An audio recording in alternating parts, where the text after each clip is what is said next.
আসসালামু আলাইকুম। কেমন আছেন সবাই? আলহামদুলিল্লাহ, আপনাদের দোয়ায় আমিও খুব ভালো আছি। আমি আগের ভিডিওতে আপনাদের বলছিলাম যে কোনো একটা সময় আমি দেখাবো যে ইউরোপের দেশে এই যে ক্ষেতের কাজ কখনো মানুষ দিয়ে করা হয় না। মানে আমাদের বাংলাদেশে যেভাবে ধান কাটার জন্য মানুষে যে কাটবে, বিভিন্ন কাজ কাম যেমন মানুষে করে, ইউরোপের দেশে ক্ষেতের কাজের জন্যে মানুষের ভূমিকা আছে, নাই তা না, মানুষের ভূমিকা আছে। সেটা হলো মানুষের গাড়ি চালায়, বীজ রোপণ করাতে শুরু করে পানি দিয়া কাটা, এভরিথিং সব কিছু মেশিনে। তাই আপনাদের আমি এখন নিয়ে চলে আসলাম সেই ভিডিওটা দেখানোর জন্য যে মেশিনে কিভাবে সব কাজ করে এবং যে কীভাবে নিখুঁতভাবে, একদম নিখুঁতভাবে কাজ করে। সেটা হলো এই যে মেশিন, অবশ্যই দেখতে পাচ্ছেন।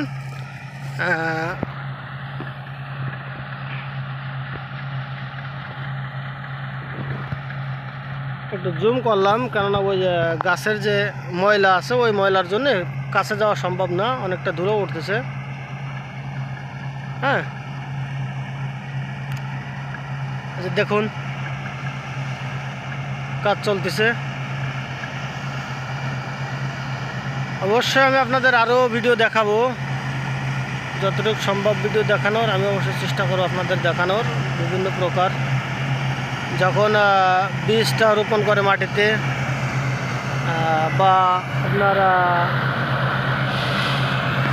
বীজ রোপণ করার থেকে শুরু করে সার দেয়, ওষুধ দেয়, কীভাবে ওষুধও দেয় মেশিনের মাধ্যমে।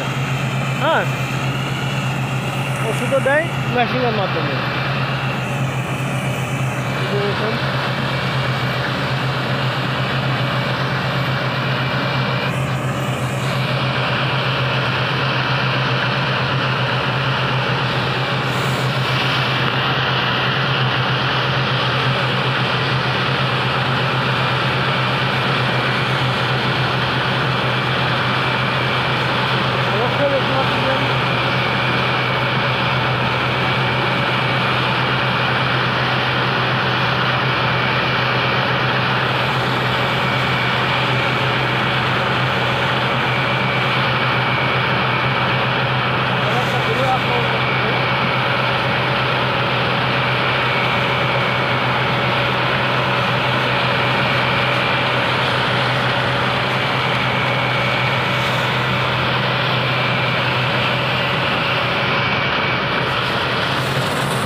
হঠাৎ করে আমি এখানে যাচ্ছি, সামনের দিকে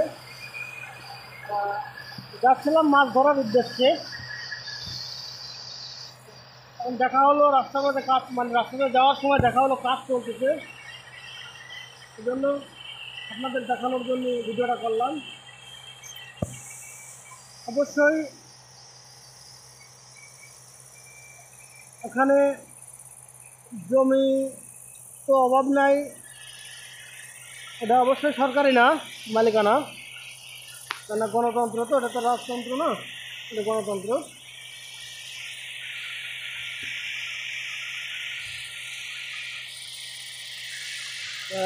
মাশাআল্লাহ, আমি যখন এখানের যে গম, সূর্যমুখীর বীজ, কলাই, এগুলো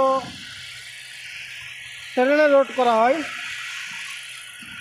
ট্রেনে যখন লোড করা হয় তখন সেটাও মেশিনের মাধ্যমে। আমি সেটাও আপনাদের দেখাবো। আমি এখানে গেছিলাম গতকালকে, কিন্তু মেশিন পাই নাই, না পাওয়ার কারণে আপনাদের দেখাইতে পারি নাই। অবশ্যই দেখাবো, দেখতে থাকুন। কেমন লাগলো ভিডিওটা অবশ্যই জানাবেন।